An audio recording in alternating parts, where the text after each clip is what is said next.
Le chant des partisans, aussi appelé donc chant de la libération, est l'hymne de résistance française qui a été composé par Anna Marly, donc née en Russie, et qui arrive en France dans les années 20. En 1941, elle compose la guitare, la musique de la marche des partisans, ou appelée également guérilla song, sur des paroles russes, dont elle est également l'auteur. Le 14 mai 1943, donc cette mélodie enregistrée est diffusée 2 fois par jour pendant 1 an sur les antennes de la BBC. 30 mai 1943, c'est Joseph Kessel et Maurice de Ruon qui en écrivent les paroles françaises, donc qui traduisent les mots d'Anna Marly.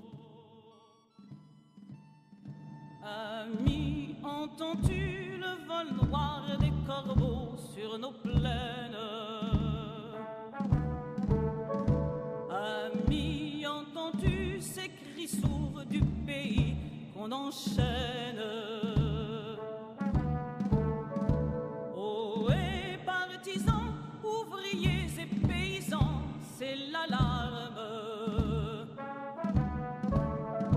Ce soir,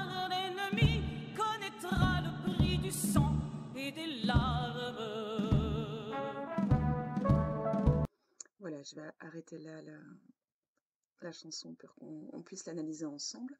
Alors, première chose, donc, Ami, entends-tu le vol noir des corbeaux sur nos plaines? Alors, ce premier vers symbolise beaucoup de choses. Bon, déjà la couleur noire, qui peut déjà faire référence au deuil, à la mort, mais également à l'uniforme SS. Associé au vol noir, donc le fait que les SS et les nazis pillaient le pays occupé. Les corbeaux, à nouveau, peuvent représenter différentes choses. C'est à la fois le symbole du malheur, un symbole qui existe depuis la nuit des temps, mais c'est devenu également le visage, l'animal associé donc, à un maître chanteur, à des délateurs anonymes.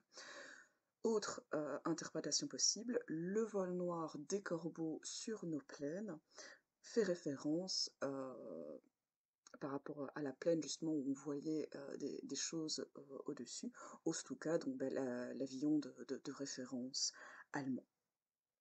Deuxième vers, donc Ami, entends-tu les cris sourds du pays qu'on enchaîne?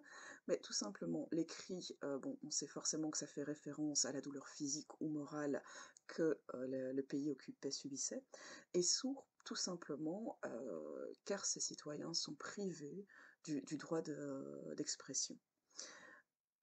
Ohé partisans, ouvriers et paysans, c'est l'alarme. Bon, ohé donc comme signe, comme cri de ralliement qui est assez fédérateur. Ouvriers et paysans, c'est à la fois une vision globale de la population, c'est quand même eux qui représentent la majorité, mais il y a aussi allusion au communisme. Pourquoi? L'outil principal de l'ouvrier reste le marteau, celui du paysan la faucille, et vous avez là évidemment les 2 éléments du communisme. C'est l'alarme, fait référence, donc vous avez vraiment ce lien début et fin au niveau de la ligne. C'est pour, je pense, les résistants, le moment où il est temps d'agir, de se réveiller. Ce soir, l'ennemi connaîtra le prix du sang et des larmes. Bon, l'ennemi, je pense qu'on a compris qui c'était. Connaîtra, donc il y a cette idée de désir de réalisation. Le prix du sang et des larmes a 2 références. Alors la première, le sang lié à la souffrance, à la mort évidemment, les larmes liées à la tristesse, à la tragédie de la perte de différents soldats et résistants, et il y a une référence un peu plus subtile, celle du discours de Churchill prononcé le 13 mai 40, où il dit « Je n'ai rien d'autre à offrir que du sang, de la peine, des larmes et de la sueur ». Donc voilà ici l'analyse de ce premier couplet. Alors, je vous propose qu'on enchaîne. Montez de la mine, descendez des collines, camarades. Sortez de la paille, les fusils, la mitraille, les grenades. Oh, et les tueurs à la balle et au couteau, tuez vite. Oh, et saboteur, attention à ton fardeau, dynamite. commençait par analyser montée de la mine, descendait des collines. Donc cette opposition, forcément la première fait référence aux mineurs, la deuxième aux paysans. Il faut savoir que les mineurs à l'époque sont à l'origine des plus grandes grèves du pays durant l'occupation et que les paysans représentent le maquis. C'est donc un hommage à ces deux catégories de la population. Donc vraiment une diversité aussi qui est mise à l'honneur. Par camarade, il faut comprendre que c'est un compagnon, un lien, d'un point de vue social, mais également politique.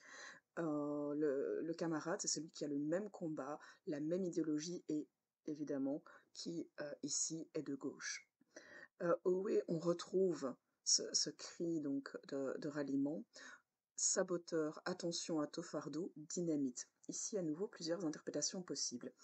Les saboteurs représentaient la forme la plus répandue de résistance, donc en faisant sauter des ponts, en créant des attentats de voies ferrées, etc. Et le fardeau, c'est à la fois le sac de ce saboteur qui contient des explosifs et qui en effet exige une grande attention, mais si on va un petit peu plus loin dans le sens figuré de ce texte qui est très poétique, c'est également le symbole de son propre danger s'il se fait arrêter. Ok ? On continue. C'est nous qui brisons les barreaux des prisons pour nos frères. La haine à nos trousses et la faim qui nous pousse la misère. Il y a des pays où les gens creux des lits font des rêves. Ici, nous vois-tu, nous on marche et nous on tue, nous on crève. Alors pour le troisième couplet, différentes choses à dire. C'est nous qui brisons, donc c'est nous, sous-entendu la résistance, qui brisons les barreaux des prisons pour nos frères. Les frères, à nouveau, on retrouve cette idée de camarades, mais disons en enlevant cette appellation, enfin en tout cas cette connotation politique. Là, c'est vraiment un lien humain entre deux personnes qui se lient pour lutter contre un but commun.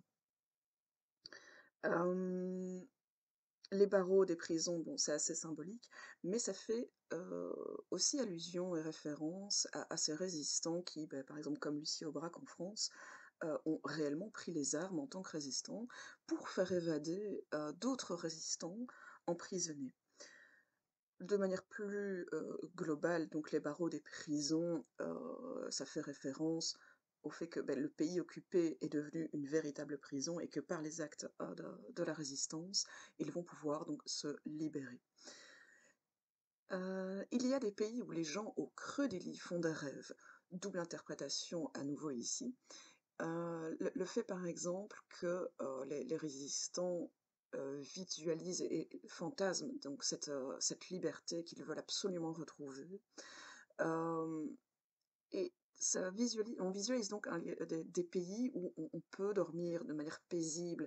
C'est donc une référence à la paix, à la liberté qui est possible, car elle est faisable ailleurs et ils souhaitent y parvenir. Autre allusion un peu moins positive, le fait que les résistants, une fois en prison, la seule manière, entre guillemets, de se sentir libre était le rêve, rien d'autre.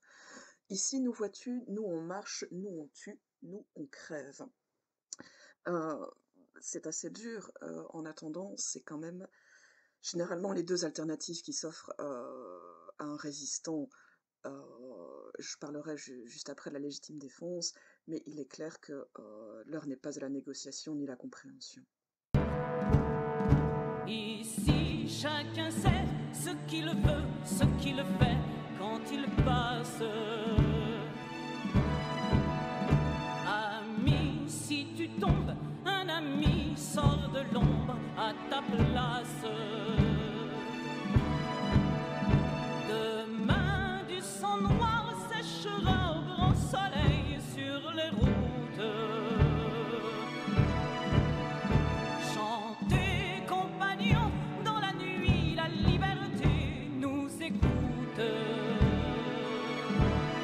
Pour ce quatrième couplet, donc ici chacun sait ce qu'il veut, ce qu'il fait quand il passe. Alors un vers très riche. Euh, Chacun sait ce qu'il veut. Derrière ce terme vouloir, ça met en exergue le fait que les résistants, on ne devient pas résistant en étant forcé. Les personnes qui se sont engagées connaissaient le risque qu'ils encouraient et ça demandait un courage énorme. Ce qu'il fait, je pense qu'on peut y voir une interprétation au niveau de la structure des différents réseaux de résistance. Une fois résistant, il ne s'agissait pas d'agir seul, de faire tout et n'importe quoi. Non, vous répondiez à des ordres, à des missions. C'était vraiment quelque chose de très guidé pour éviter qu'il y ait des débordements. Quand il passe, l'allusion ici est assez lourde. Il faut comprendre quand il trépasse, donc quand il meurt. Ami, entends-tu un ami, si tu tombes, pardon, un ami sort de l'ombre à ta place. Si tu tombes, ben là on retrouve cette allusion de quand il passe, il trépasse. Si tu tombes, autrement dit, si tu meurs, ou également, pardon, si tu tombes aux mains de l'ennemi. C'est-à-dire qu'en tant que résistant, une fois que vous êtes tombé à l'ennemi, au niveau du réseau, vous êtes hors circuit.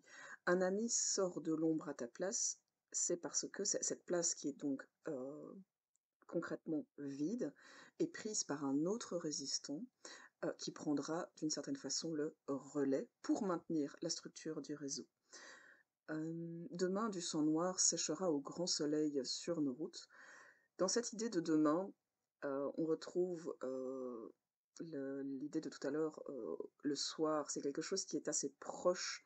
Est-ce que réellement, quand les personnes ont découvert ce chant, ou quand il a été écrit ou traduit, on savait que ce ne serait pas demain la liberté, mais les résistants désirent y croire dans un futur proche. Du sang noir symbolise ici la fin du nazisme. On reprend l'allusion, donc les corbeaux donc, de tout à l'heure.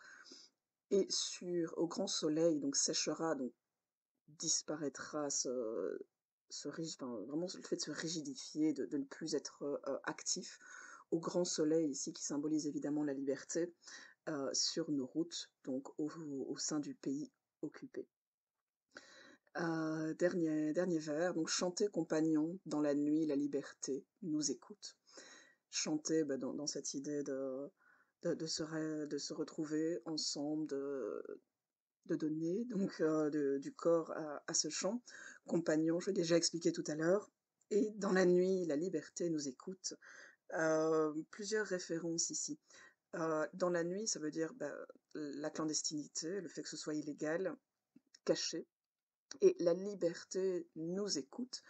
Mais ici, on a un petit lien à Radio Londres qui fonctionnait essentiellement la nuit et qui était associé à ce fameux terme de liberté. On continue. Ami, entends-tu